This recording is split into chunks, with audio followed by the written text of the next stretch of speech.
You said you had a lot of stuff to deal with yourself in when you broke up with the toxic relationships. Yeah. To find yourself, how did you? You know what I'm saying? Like, was it a therapist? Was it like realizing the same mistakes? Was it your friends telling you? Because I feel like we're in a generation that always loves to shout the problem, but nobody has the solution to the problem. Absolutely. I think that I found myself in a very, very toxic on again, off again relationship. And I'm not blaming that person. It takes two to tango. Amen. 100% it takes two to tango. And we'd break up and I would date a nice, normal guy and we'd be normal. And I would be like, this is boring. And I think that was a big realization for me that I was so in love with chaos because that's all I'd ever like known. You know what I mean? Mm. And that I was maybe falling into patterns that I had been raised around, and that I felt like love was good, and love can be good and bad. But I mean, I felt like you had to earn someone's love for it to be real love. I felt like there wasn't push without pull. I felt like the bad moments, you know what I mean? And I'd done so much like studying and reading and shit like that about, you know, how you can become so addicted to a toxic relationship, the same way people can become addicted to drugs and alcohol because of the dopamine it provides you when you are pleasing that person, or when you are happy, or when you have those good moments, because of the lack of dopamine and serotonin you have in those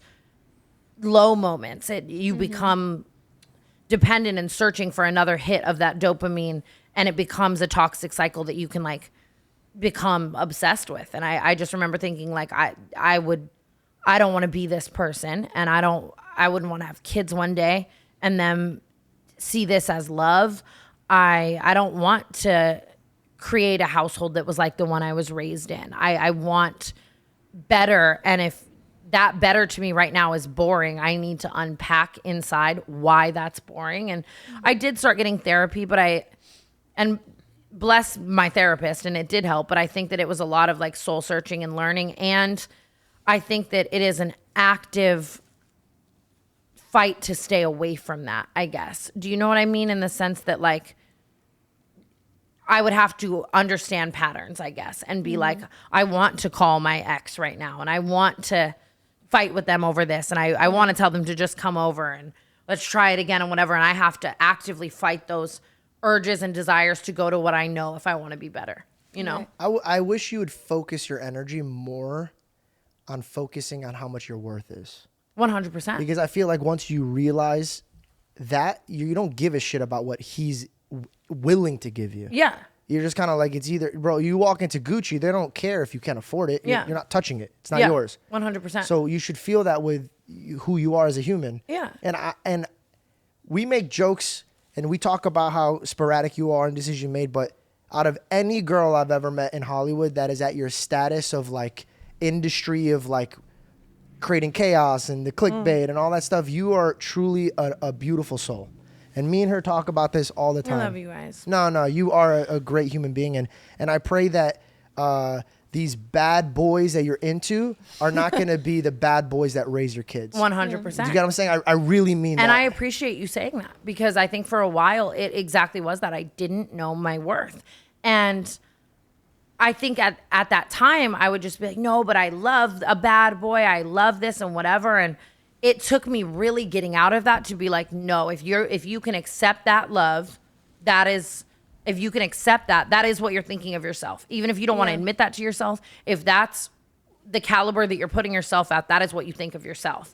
And now I think you can look like that bad boy and do all that type of stuff. But I genuinely, like, I'm not going to be with anyone unless they treat me the way I want to be treated. And I'm grateful that my last two little short-lived relations, they were both amazing guys who did treat me amazing and kiss the ground I walk on and all that type of stuff and make me a better person. And I think I will stay on that path, because I think I've done enough of the other one. Yeah. You know? I like when you said kiss the ground I walk on. And I don't mean that in like an ass. I know you don't. I know you way. don't, because no girl does. Yeah. And when I think about when guys, I feel like men who don't know how to get girls they're little mini extremists. They're either too bad Yeah. or they're too good. Yeah. And it's like it could be a push and pull. She sees that aggressive side of me that every girl likes when it comes out at a good point. Yeah. For example, if I see something that's gonna harm her life or the people around her, Yeah. that dude that's not gonna fucking let shit fly comes out. Yeah. But that's when you want it to come out, not when like, oh, who the fuck is that guy at the gym? I don't give a shit. If Yeah. a guy's hitting on my girl at the gym, good. Let that happen. Yeah. That means that she's hot and that somebody wants her. Yeah. If my girl's walking around the gym and people are like, excuse me, do you know where the locker rooms? Like, I don't fucking know. That's sad. I don't want that. Yeah. But also, if you're going to chase a quality girl, you got to respect her at the quality that she's at. 100%. And security is just so important. I that is like the number one thing I look for, especially because I can recognize that dating me, it might not be as easy as dating other people with the things that I do online and the things that I post and the environments I'm in. And I'm a very free-spirited, like wild person and stuff like that. And I see the person I've become when I'm in a relationship where someone is suppressing me from being completely who I am. And it's a sad feeling. And it's just not fair. Like Yeah. guys, they see, it's like when before they're with you, they want the idea of you and everything that yeah. you represent. But then once they're with you, they're like, oh wait, but now that you're mine, like don't do that. Don't exactly. do And this. that's just not fucking flying around here at the end of the day. We got lights to keep on. So I gotta fucking, I have to be with someone who for sure is very secure. Yeah. You know what I mean? I want to bring up something, and I didn't know how to tiptoe around it. And also, so what I'm just going to do is I'm going to ask you, and if you feel uncomfortable and you're like, hey, I don't want to talk about that, Yeah. we'll just cut it. I would really like to know the update in your relationship with your mom. If With my that's, parents. If that's okay. Yeah. I can't talk about a lot of my relationship with my parents for legal reasons, which is kind of crazy. But I did open up about this on H3 recently. So since I was like 12 or 13 years old, my best friend Amari, he lives with me. I don't know if you've ever met him, but he is Yeah, I love him. my world. He's like my brother. His family pretty much adopted me and like took me in when I was like 12 or 13. And I just, for as long as I remember, they very much provided so much of what a parental figure provides. I'm going there this weekend for Easter. Like we do all of our holidays and I love them and they love me so much. So That's your family. yeah, exactly. family. And yeah, the void that, you know, maybe I needed to fill for parentally is completely filled with them. And Amari has siblings too, which I was born an only child. So that's being adopted into a family of the most amazing people ever and getting siblings out of it and people I know that love me from the jump and take care of me and do all that. They're truly there and the best people in the world. And I love them. And my relationship with my parents, I mean, my like birth parents, it was never really on my behalf and in my opinion a great one. You know, it was always very not good. And I ended up talking about that on my MTV reality show.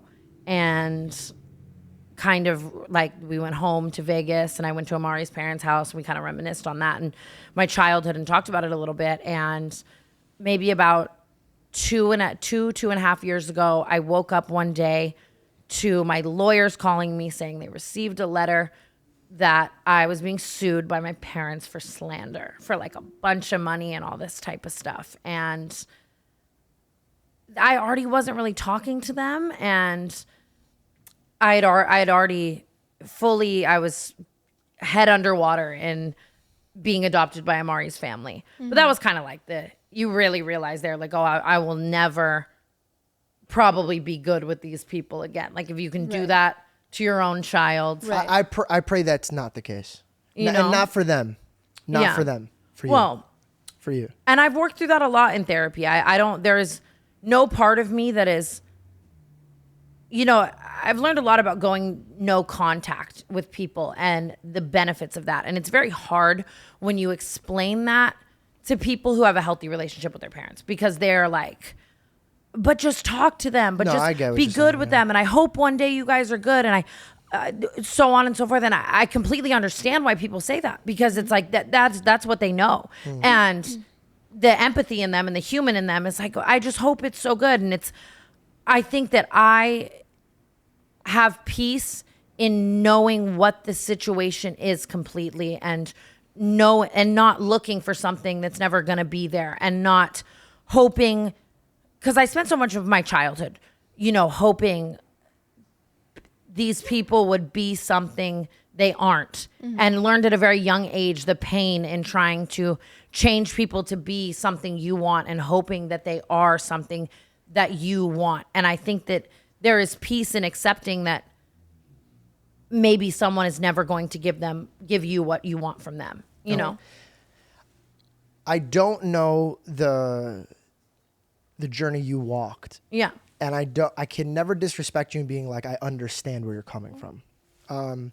But I want to share just a small little thing that I always have conversations with people that have a dead relationship with somebody.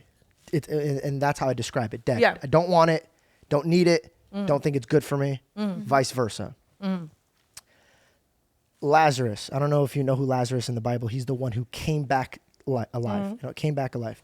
And just to really quickly go through the story, Lazarus was Jesus's friend. And that's why the messenger goes, Jesus, your friend Lazarus needs you. He's sick. Yeah.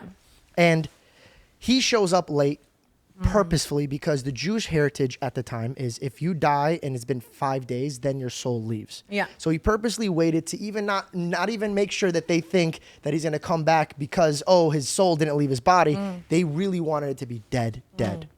And then he comes and he weeps. And I sat there and I was I was just confused. I go, why is a God who knows everything and can bring this man to life? Why is he crying? Yeah. And what I learned to see is that he was crying because of their faith.